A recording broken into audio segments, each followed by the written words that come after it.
Janelle Salvador, Clee Pineda pasimpleng inamin ang relasyon. Mariing itinanggi ni Janelle Salvador ang isyong siya ang dahilan ng hiwalayan ni Clee Pineda at Cat Rice Kirulf.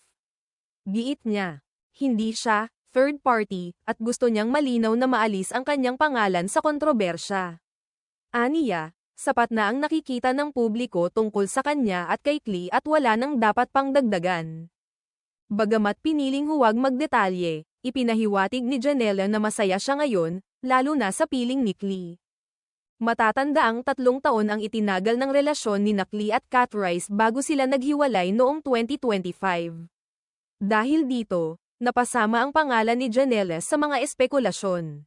Ngunit nilinaw niyang wala siyang kinalaman.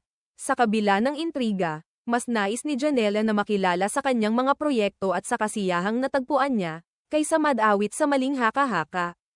Marami ring netizens ang nagpahayag ng suporta sa kanya at sa tambalan nila ni Clee.